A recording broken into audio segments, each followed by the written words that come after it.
Good day, everyone, and welcome to another Live with Kevin, another what will eventually be an episode of the Remarkable Leadership Podcast. I'm so glad that you're here. If you're with us live, I know you might be watching later, but if you're with us live, I hope that you will say hello and go into the comment section of whatever social media platform you're in and say hello. Tell us where you're located. I would love to know that. So would my guest, and hope that you will do that. But there's another reason why I ask you to do that.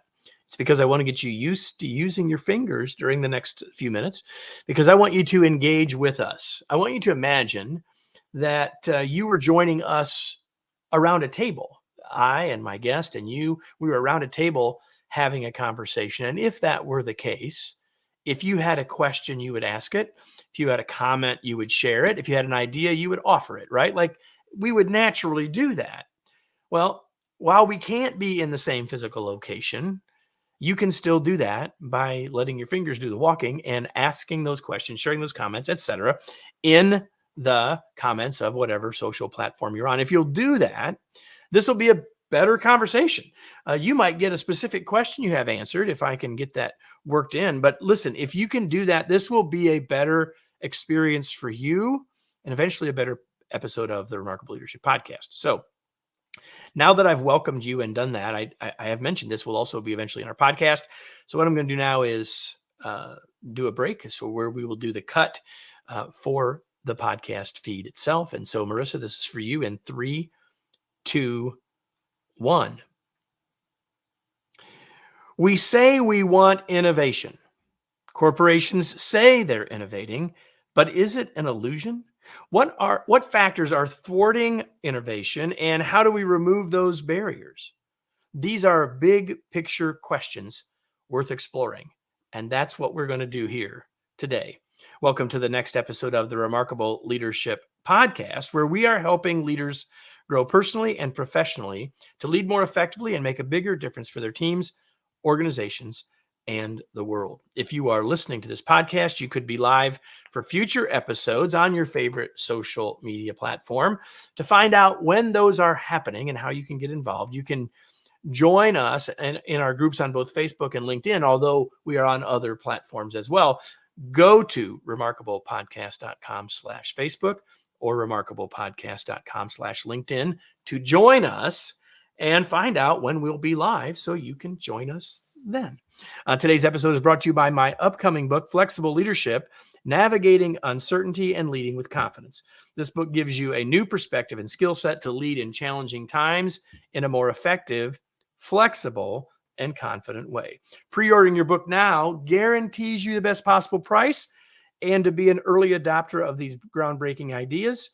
Learn more and pre-order your copy now at remarkableleadership.com/flexible, remarkablepodcast.com/flexible. And I will let Marissa clean that up a little bit when we get there. Hey, now let me go ahead and bring in our guest today, now that I've flubbed up 3 times. My guest today is Elliott Parker. And the reason I flubbed up is because I typed the wrong thing. Let's just be really clear. Listen, let me introduce Elliott to you, and then we will dive in. Elliott is the founder and CEO of High Alpha Innovation, a venture builder that partners with corporations, universities, and entrepreneurs to co-create startups that solve compelling problems. He built his career in strategy consulting at InnoSight, the firm founded by Clayton Christensen, in corporate venturing and as an entrepreneur bringing new ideas to market. To date, he has launched over 40 venture-backed startups.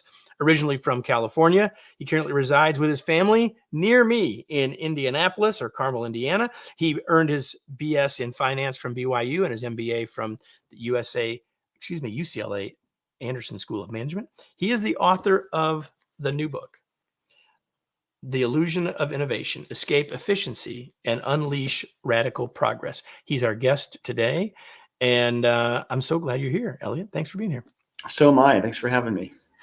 So let's start. I mean, obviously that short introduction says a little bit about your journey, but I really want to know a little bit more. Like you didn't wake up when you were 10 and say, I'm going to be a venture strategist. Like a little bit like how do you end up here, and maybe a little bit how you end up in a book, but just a little bit about your journey to give us context and to know a little bit more about you.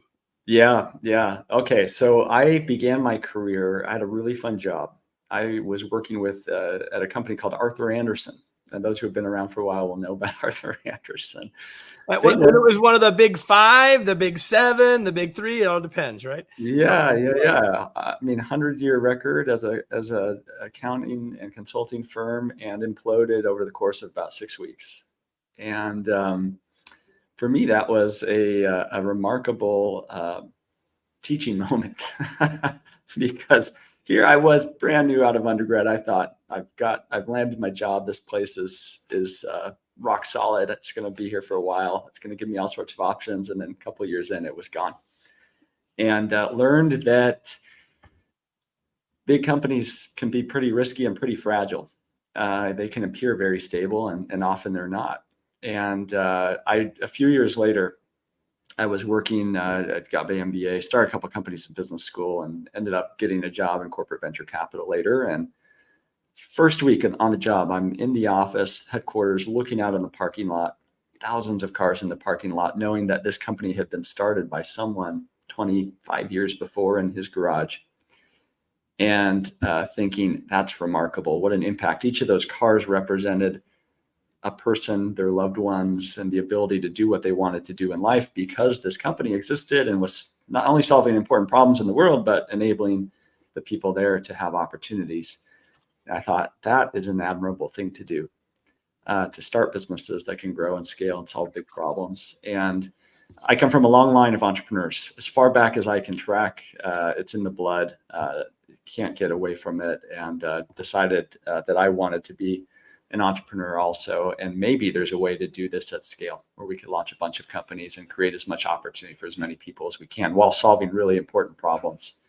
Along the way, I had an amazing opportunity to spend many years working with an incredible thinker and person in Clayton Christensen, who came up with this idea of disruptive innovation, which we all know about now. Came up with the idea of the innovator's dilemma, the notion that companies will do everything right and ultimately still fail because they leave themselves exposed at the low end for new entrants to come into the market with good enough products that grab hold, move up market, and displace those incumbents.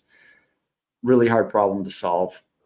And so my career has been spent on building new ventures, thinking about innovation, how it really works, and how can you use these things to impact larger companies and enable these large corporations that we depend on and need to be successful, by the way. How do we enable them to be more successful in innovating? So big picture ideas today, and yet practical solutions before we're done. I want to open, Elliott, by having you tell a story about someone that I think you may even have said this, but you certainly will agree with the statement that especially Americans really ought to know, but we don't. His name is Gerald Schur. And obviously, we can't tell the long version of the story, but give us the short version of the story and why it's an important metaphor for what we're talking about. Yeah, yeah. So I think a lot of us have this sense that our large institutions, whether they're government, corporations, whatever they are, seem less capable today than they were back in the past. 100 years ago, it seems like we could build bridges in a short amount of time and for not very much money. And now it takes years and costs money and more money, and something's different. Something's changed. I heard this morning, this of course will date this from a podcast perspective, but I heard this morning that it's going to be 4 years before the bridge will be replaced in Baltimore. 4 years. Anyway, Which is just actually connection to what you just said. Relatively fast compared. If you look at the one quick aside, the Golden Gate Bridge in San Francisco, they just put a net on it to prevent suicides. And I think if my numbers are right, it took longer to add the net and cost more than it did to build the bridge originally. So something is different. Something's changed. Gerald Schur is a great example of this. Gerald founded the Witness Protection Program. He was a lawyer in the Justice Department when Robert F. Kennedy was there running it. And he'd had a history with the mob, grew up in New York City where the mob had intimidated his father, who was a tailor in the city. hated the mob, and decided the only way to bring it down was to create a program that would protect those who wanted to testify against the mob. Create this amazing program, witness protection program, that has led to the arrests of thousands of criminals, brought down big crime rings. And he did this almost single-handedly inside this organization, where he was kind of ran the thing with an iron fist for many years. He was actively involved in that organization, kind of built it in the way that he wanted to, and then ran it that way. It's really hard, and we've all benefited from it, right? So here's this kind of outsized, weird innovation that came out of the Justice Department. It's really hard to imagine somebody being able to do something like that today inside the Justice Department, isn't it? Or inside a big or any place else, right? We don't need to, right? It doesn't even have to be Justice Department. It could be any place. Yeah. I think that's exactly right. I love that story. I was unaware of that. And I love that. So I'm glad that we started there, because it does, I think, frame this conversation really well, just like it frames the book well. You talked about the innovator's dilemma, Clayton's idea. In the book, you talk about something called the capitalist dilemma, sort of sits on the shoulders of that, if you will. Talk about the capitalist dilemma. Yeah. So this is an idea Clay was working on before he passed away in 2020. Capitalist dilemma is this idea that one of the reasons companies have such a hard time innovating and doing things differently is that they are optimizing for certain metrics that prioritize short-term financial capital efficiency, short-term results. And specifically, what we see is that if you'd ask anyone, how do you go to business schools, right? What do we teach MBA students? How do you measure the success of a company? Well, return on invested capital, return on net assets, internal rate of return. We want to generate a lot of capital. That's how we measure success. And we've gotten very, very good at doing that. And as a result, companies now have more money on their balance sheets than ever before. It's increased dramatically just in the last decade even. And yet at the same time, we see corporate lifespans shrinking. So they're making more money than ever, but they're going out of business faster. That's a really interesting question. Well, why? Why is that? The answer is that they're so optimized for efficiency, for making things as capital efficient, as predictable, and as safe as possible, that when a crisis comes or a new competitor comes online, they find that they can't compete. A good example of this during the COVID crisis, right? We saw supply chains crash. Now, these supply chains for these big companies were amazing, built over decades to be super efficient, things arriving just in time all around the world. In the book, I talk about an auto parts supplier that had 181 plants around the world, creating millions of parts a day. Super, super efficient. It's like a miracle of human kind of ingenuity, right? And then one little part of that system breaks, and we find that the whole thing comes crashing down. So it may have appeared to have been capital efficient in the near term, but when a crisis comes long term, that is not capital efficient. That is, in fact, very fragile. And that's the problem. We've optimized our companies for return on invested capital, return on net assets, that tell leaders it's better to remove assets from your balance sheet and improve your metrics than it is to go do something risky and build something new. Over the long run, however, it's that building the new that creates resilience and creates organizations that endure. And I want to build things that endure. I don't want to build things that are super efficient for 3 months and then go out of business. Well, or in the case of those supply chain examples, that looked like they'd been effective for a long time until any one little thing changes, right? So the subtitle of the book is Escape Efficiency. We've just been talking about that a little bit, and Unleash Radical Progress, excuse me, which to me is really the heart of the book, which is a good use of a subtitle, of course. But I want you to say a little bit more about this resiliency, or resilience versus effectiveness, or efficiency, excuse me. Yeah. You just hinted at it, but let's go a little deeper there, recognizing that those who are watching and listening might not all be making those decisions about a supply chain, but like how do we say more about this idea, and then think a little bit more about that, how we can use it wherever we sit in an organization. Yeah, well, I think it applies to our personal lives too, actually. Let me tell you a story. There's a guy from Iceland named Hafthor Bjornsson, who's 6'9", He's an enormous guy. His nickname is the Mountain. Some people might know him by that name. He's pretty well known. He holds the world record for the heaviest deadlift. And if you go around Google, you can find the video of this deadlift. It's a remarkable thing to see.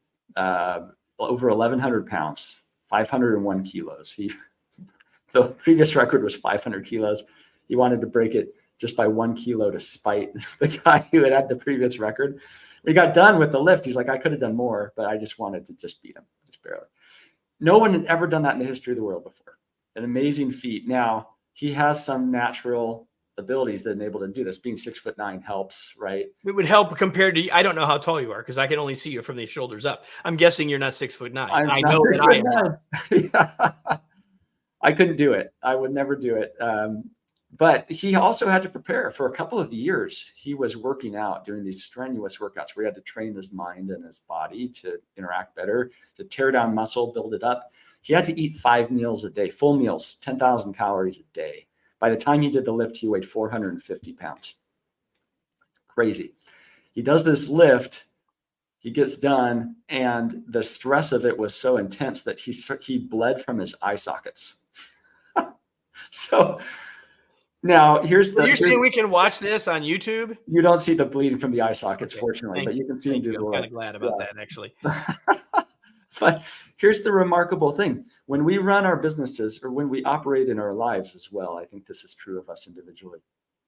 We try to minimize the stress and tension in our lives or in our businesses while increasing the insights that we accumulate that enable us to learn and to do new things. And the reality is you cannot minimize tension and increase insights. You need to think about Hafthor Bjornsson. If he had pursued that same strategy, I'm going to take it easy. I'm going to take it easy on my body, and then I'm going to go do this lift. There's no way he would have broken that world record. He had to put his body through stress and tension to be able to do the hard thing that he wanted to do. It's true in our businesses too. And the issue is we try to run these companies so efficiently, so optimized for predictability and safety. And by the way, what this looks like is slow to make decisions, everything done by committee. Those are features of a large organization, not a bug. That is optimizing for safety and preserving what exists, being really careful. 100%. Yep. And boy, that type of organization does not gather insights. That type of organization does not learn, does not uncover anomalies or the surprises that lead to new paths for growth. So you have to, as a leader, or I think it's true in our own lives, we have to accept some degree of deliberate inefficiency and be okay with that. Now, there are ways in companies, actually, you can do this systematically. Before you go there, I just have to tell you that I literally this morning, and maybe it's because I was channeling this conversation. I mean, I've read the book, but I don't know that it came from that necessarily, at least not consciously. But I wrote for my Monday, Wednesday, and Friday newsletter. I wrote this morning, and the idea was to seek out struggle. Yeah. It's the point we're making. It's the exact point we're making, right? To seek out struggle, that it's only through that we gain learning, that we gain growth, that we get insights, to your point. So now take this home back in organizations. Yeah. Yeah. So on that, Clayton Christensen, right, this wonderful thinker, he had a sign outside his office at Harvard Business School that he made that said anomalies wanted. And boy, if you walked into his office with some idea about how one of his theories was wrong, he loved it. He sought that out because it was that conflict, that tension that made the theory stronger and a more accurate representation of how the world really works.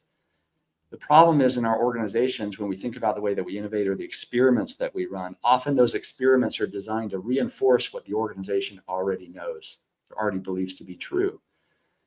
We need to instead run experiments that lead us to question, that uncover anomalies, that challenge what the organization believes. Everything in the organization is optimized for preservation. We've got to find ways, new systems to break out from that. So you think about, go ahead. No, and the tension of that optimized for, the word you used was optimized for, and I don't know what word you use now, but optimized to be safe, to stay in business, and yet our businesses are lasting shorter and shorter periods of time. That's the irony, isn't that crazy? That's the irony, right? Exactly. Yeah, we think we're running these things. We are being safe. We're being careful. we're being deliberate. Well, it turns out that's extraordinarily risky, and it is destined to lead to failure. Think about in business. We think in the world I operate in, the world of venture capital, we think about options strategies on a 2x2, right? Where on one axis you have you're with the consensus, you're against the consensus. On the other axis, you're either right or wrong. Now, if you are with consensus, let's imagine you're running a company and you're going along with your competitors, you're believing all the things they believe, and you turn out to be right, congratulations, you've gone out of business. Now, it might take a while, but you do that over and over again, you're going to go out of business because everybody else is doing the same thing. And somebody else is inevitably going to do it better than you. The only way you win in business is by going against the consensus, being contrarian, and turning out to be right. That's a really hard thing to do. By the way, that second part's really important. Yeah, you don't turn out to be wrong. Then you're going to go out of business too. But the thing is, over the long run, that is the only path to success. And so you've got to find ways to surface those non-consensus views, those contrarian views, those anomalies, those surprises. It's hard to do. I love that. I want to come back to that. But I want to put up a question that came in from Keith Glover. It's a little long, but I think we can get to it. How do we hit the sweet spot of bleeding from the eyeballs, reaching unbelievable goals, and blowing our eyeballs completely out of our eye sockets? Well, so that's the thing. You don't want to blow your eyeballs. You need your eyeballs, right? You need to be able to see. And that's true in companies. You don't go too far. Don't go to the other extreme.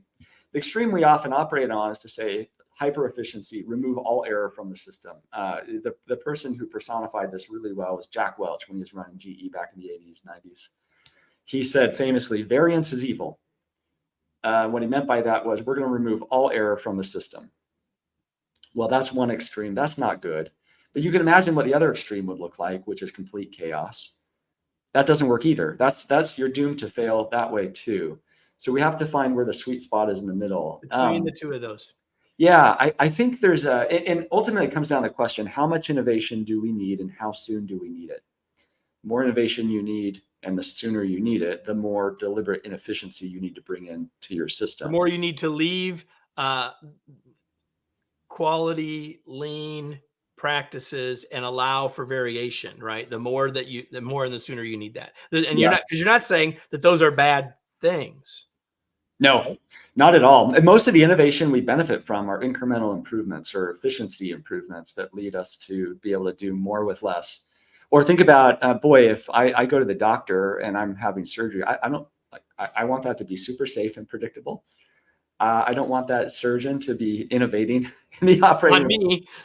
Right. So there are environments where you want just focus on efficiency. It's good to do. We've got to find ways to carve out some room for that deliberate inefficiency. So think about an organization as it scales up. The governance systems, how we make decisions, the talent we recruit and retain, the incentive systems we use, the processes we use to get things done. All of those are optimized for preserving what exists, for making things predictable.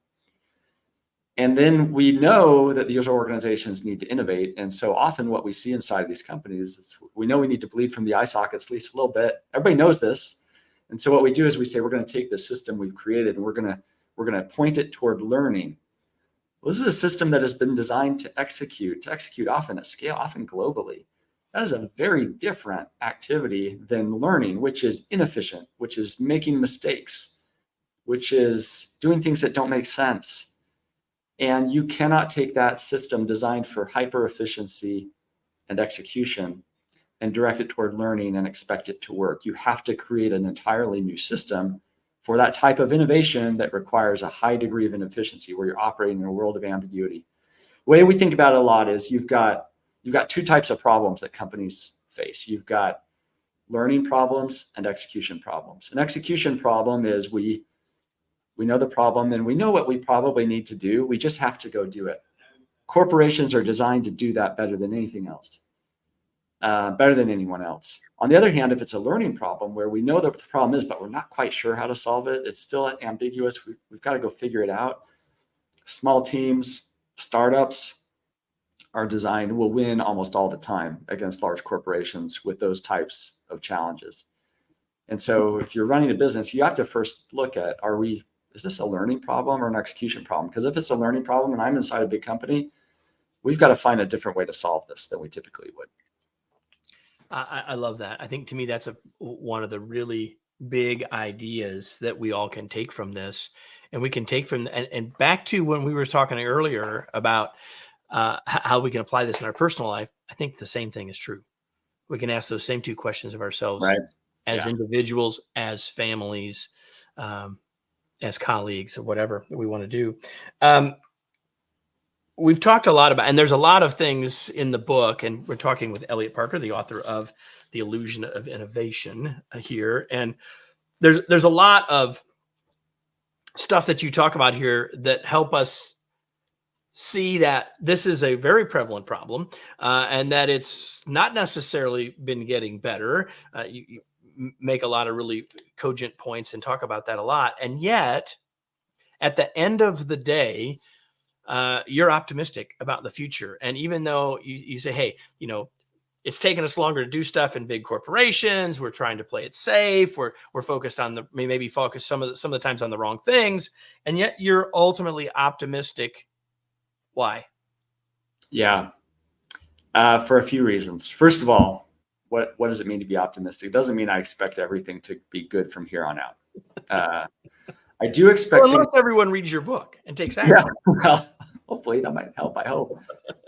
I think being optimistic means that we assume there are going to be really big problems in our futures, but that our capacity to address those problems is going to increase over time. And if you look through history, the trends, that is true. If you look back over time, optimists on average have been much more correct than the pessimists.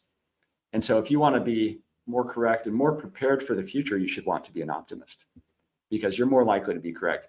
The underlying factors that have helped us increase our, for example, world GDP exponentially over the last 500 years, the underlying factors have not changed. In fact, you could argue that we will see accelerated change because of what's happening. Our capacity to address problems will increase over time. And so on average, things will get better. There will be problems, but on average, things will get better. There's been no better time to be alive, and things from here on out, I'm envious of our grandchildren and what they will see and experience because our capacity to address problems will increase on average over time. But I think we could do things better. And I think we could make it a little more accelerated in ways that benefit humanity. I want to share with something that you wrote on page 4. And no, I'm going to read it. I'm not going to make you tell me. It's not a quiz. At the very beginning of the book, which I think is well stated, and I completely agree with. And I think it's a good way for us to start to round the corner to the end of our conversation. So I'm just going to read what you wrote on page 4 and then have you comment on it, add to it, sort of connect it to the dots of what we've talked about today. And everybody, he has no idea. And he's not scrambling to find page 4. So he doesn't know what's coming. Here it comes. There is more enduring truth and light outside the narrow subject of business than within it. There is so much to understand from science, history, biology, and adventure that can be applied to the way organizations work to solve important problems. Yeah. Anything you want to add to that, or you want to connect that to what we've been talking about? Innovation in the end, it comes from the collision of ideas. And my view, again, in the spirit of seeking anomalies and seeking surprises, you're more likely to find them in areas that you don't know a lot about. And so we think about, if I'm running a bank, for example, I'm going to focus on everything financial services and how to improve incrementally, how to operate that bank. Well, boy, there's a lot of good ideas to be found in other industries, other fields, in history. One of the best lessons I ever learned about business, I learned in the Amazon jungle, tracking insects in the Amazon. Totally unexpected. I didn't go there thinking that was going to happen, but it became an important life lesson for me and a lesson in how to run businesses more effectively. So there's much more truth outside. Business is a very narrow part of the world, very narrow part of our lives. So we can learn a lot from history and other places. Elliott, is there anything, there are lots of things that we could have talked about. Is there anything that you wish I would have asked that I didn't? Let me give you one more good analogy, just I think to think about this challenge of innovating. and hopefully when listeners see this pop up in the news, it'll strike a thought and they'll think about it. Wildfires in the Western United States give us a good lesson both about our capabilities as humans and also the challenges of misplaced priorities. If you go back in history, prior to the gold rush out in California, some estimate that 4.5 million acres of land burned a year naturally through lightning strikes and things like that. As people moved into California and other states in the Western United States, we got really good. As soon as a fire pops up, we put that fire out for very good reason, to preserve life and property. And if you go look now in the Western states, on average, it's like, or by the 1950s and 1960s, we'd reduced the amount of land burning each year to about 250,000 acres per year. So from 4.5 million, 250,000. Amazing feat of human ingenuity. The problem, unintended consequences, my friend. Unintended consequence was that those forests have become incredibly dense, 10 times more dense than they used to be, so that when a fire does come down, we don't put it out right away. It burns with intensity and faster than anyone could have ever believed. And so now we talk about a fire season. Isn't that crazy? We talk about it's the fire season in the Western United States. My great-great-grandparents are buried in a town called Paradise, California, which was devastated by a fire, one of these fires a few years ago. Yep. Now, here's the lesson for our companies. We operate our companies with a very similar strategy. As soon as a fire pops up, we put it out. Meaning, as soon as we see errors in the system or mistakes, anomalies, things that challenge the organization, we put those out as soon as we can. Similarly, our companies over time build up this tinder, innovation debt, so that when a crisis comes like COVID, some part of it breaks, the whole thing comes crashing down much faster than we could have possibly imagined. We all know what the answer is in the Western United States, what the strategy is. It's a strategy, we need to engage in a strategy of controlled burns, where you map out a checkerboard and you burn certain areas of land on purpose so that it reduces the fuel for these fires when they come. We all know that's what we need to do. The problem is the incentives don't enable us to do that. For any individual land manager, there's too much risk to do that. I think last year in California, something like 20,000 acres were burned deliberately through this type of controlled burn strategy. Some people estimate that for California to regain its balance, an area the size of the state of Maine would need to burn. And so until that happens, we've got this incredible fire debt in the state. Same thing in our companies. We've got to think about how do we get good at operating, running controlled burns, at running these types of experiments that enable us to learn, uncover, and reduce some of that innovation, that debt, that tinder that's sitting there that is going to be our destruction when a crisis comes. It's good, everybody. That's really good stuff. And so if you've enjoyed this conversation, you're going to want to get a copy of The Illusion of Innovation. The things that Elliott has talked about so well here are in the book, with plenty for you to think about. This has been maybe a little bit different of a show than we do sometimes, a little bit higher level thinking, bigger picture than we do sometimes, not always, of course. And I hope that you all found it useful, but we're not quite done with Elliott yet. I have a couple more questions for you, sir. But I'm really going to shift gears now. And so I want to know what you do for fun. So more fun than anything for me is surfing. I may be the only person. You don't do that in Carmel, Indiana. Not a lot of that in Indiana. I may be the only person in Indiana with a bunch of surfboards in my garage. But when I get a chance, I'm looking for good waves around the world. So I grew up surfing, and there is nothing more fun than surfing. I wish I could do it more. There you go. And the other thing, the only thing you knew I was going to ask you is about reading. Like, what are you reading these days, or what's something, Elliott, that you've read recently? I read a lot of books. I've always got 3 or 4 books I'm reading at once. Currently, 2 of the books I'm reading that I'm loving, it's kind of different. One is The Military Maxims of Napoleon. I can't recommend this book enough. Napoleon Bonaparte sat down and wrote out what are the lessons that he learned leading military of France. And it turns out not all of them are applicable to running companies, Thankfully. thankfully, but a lot of it is so applicable to strategy and thinking about businesses, remarkably so. And if you read it with that lens, you will learn a lot. I've learned so much. And it's broken down. I take 1 or 2 of these a day, just read through it and think, how does that apply? Super interesting. Fascinating person, right? Another book that I'm diving into right now, very relevant, written a few years ago, maybe 6-8 years ago, even maybe not that long, but called "Competing in the Age of AI" by a couple of professors at Harvard. Provides some wonderful frameworks for thinking about what do we do about this AI revolution that is just starting, and it's really helpful.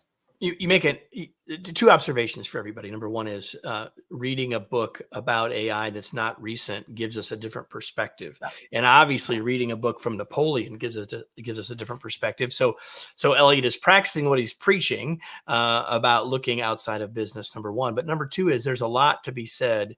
Although I'm a proponent of and a purveyor of the ideas in brand new books. Like you, Elliott, I'm a big fan and believer in reading stuff that's not the latest thing out, or that everyone else is currently reading. So I appreciate that. Before we go, where do you want to point people? Where can people learn more about you, connect with you, your business, the work that you do, the book, etc.? Where do you want to point people? You can find me on LinkedIn, on Twitter, ER Parker. You can go to erparker.com to find more info about the book. It's available all the places books are sold, Amazon and all that. Or you go to our company website, hialphainno.com. It's also a good place to go. hialphainno.com, erparker.com. Those will be in the show notes, everybody. I hope that you'll check that out, as well as we always put the links to all of the books that we talk about here there as well. Before we go, though, everybody, I have a question for all of you who are listening or watching.